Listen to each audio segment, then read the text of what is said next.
S'il y a des choses évidentes qui sont à faire, des choses évidentes que tout le monde est pour, mais il y a une raison pour laquelle ça se passe pas. Il y a deux choses. Il y a un manque de volonté politique au gouvernement, puis il y a le manque des gens, nous autres, il faut qu'on s'implique dans notre politique à fond, il faut qu'on ait envie de s'impliquer. Fait que je reviens à mon message de tantôt, il faut qu'on continue à réenthousiasmer le Québec. Pour ça, il faut un projet d'avenir enthousiasmant. Depuis 1995, il y a eu des sommes énormes qui ont été mises par le fédéral pour faire en sorte que ce mouvement populaire-là, qui est né d'un mouvement populaire, soit aplati. On n'a pas répondu à ça. Là, on commence à se relever. C'est le moment d'y répondre. C'est le moment d'arrêter d'avoir honte d'être souverainiste et ne pas en parler dans un débat comme ça. C'est symptomatique de ça. Alors, j'espère qu'aux prochaines élections, ça va redevenir un enjeu. Ça nous prend tous. Tout le monde entre dans nous. On y pense. Juste le fait de faire 2 rapports d'impôts par année, ça coûte 800 millions par année. Fait que, juste ça, là, si on parle même pas des diplômats de ministère, on perd énormément d'argent en efficacité parce qu'on a 2 gouvernements. Ça, c'est à part de ne pas décider de ce qu'on fait avec tout l'argent qu'on envoie à Ottawa. Fait que, pourquoi ne pas devenir indépendant en même temps qu'on nationalise nos ressources naturelles? C'est ce que l'Option nationale propose. Nationaliser nos ressources naturelles, c'est pas communiste, c'est pas envoyer promener toutes les entreprises privées, c'est de faire ça avec eux, mais de s'assurer qu'un gouvernement ne puisse pas faire ce qu'il veut puis vendre au prix qu'il veut. Je rappellerai en passant que les ressources naturelles, c'est une juridiction exclusive du Québec.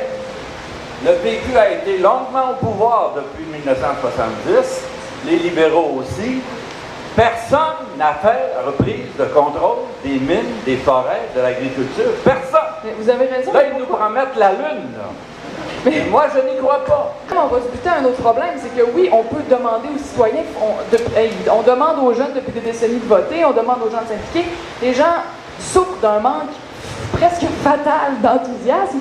Les gens s'en foutent tellement qu'il faut qu'on mette l'argent pour dire aux gens, imprégnez-vous de votre politique, faites quelque chose. Il y a une cause à ça. Puis il y a une cause aussi au fait que ceux qui connaissent les dossiers au gouvernement ou dans les grosses compagnies privées, finalement, sont capables de nous enlever ça en dessous des pieds puis qu'on dise rien. On ne connaît pas ces dossiers-là, on ne se sent pas touché par ces dossiers-là, trop de Québécois s'en foutent.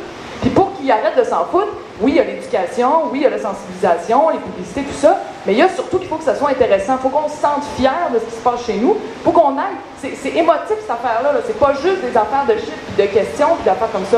Fait que pour qu'on se sente fier, faut quoi? Faut que dans certains domaines, entre autres, on se dise, hey, c'est donc bien hot, chez nous au Québec, on est différent, on a ça de particulier. D'autres, ce qu'on propose, c'est d'étudier chaque filière énergétique pour se débarrasser aussi de la dépendance au pétrole. On envoie 14 milliards par année à l'étranger à cause de ça. On étudie chaque filière énergétique, on pousse la recherche et le développement avec l'argent et la marge de manœuvre que l'indépendance va nous avoir dégagée, parce que l'indépendance, c'est payant. Ça va nous empêcher d'être pris la province ici et de pouvoir plus rien faire.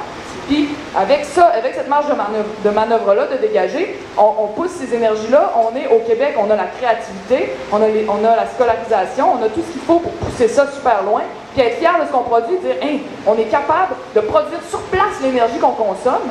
C'est l'économie de l'avenir, le développement durable. D'ailleurs, ça sera inscrit dans la Constitution, le respect rigoureux des principes de développement durable. Madame Dorion. Puis le reste, l'hydroélectricité, on arrête de continuer ça, puis on le vend à l'extérieur. Ça vers quoi je veux que le Québec aille, c'est plus de tendresse envers nous-mêmes. Ce jour-là où on va ouvrir un peu, on va s'ouvrir un peu à de la tendresse envers nous-mêmes, être capable de se regarder au lieu de se diviser en petits paquets de gens qui ont chacun leur petit paquet d'opinions puis qui trouvent que l'autre c'est donc bien dégueulasse.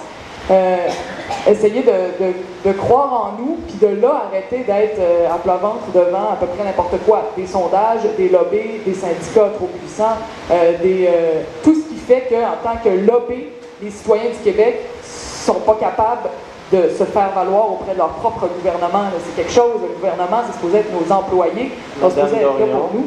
C'est terminé? Non, je vous laisse terminer 5 secondes.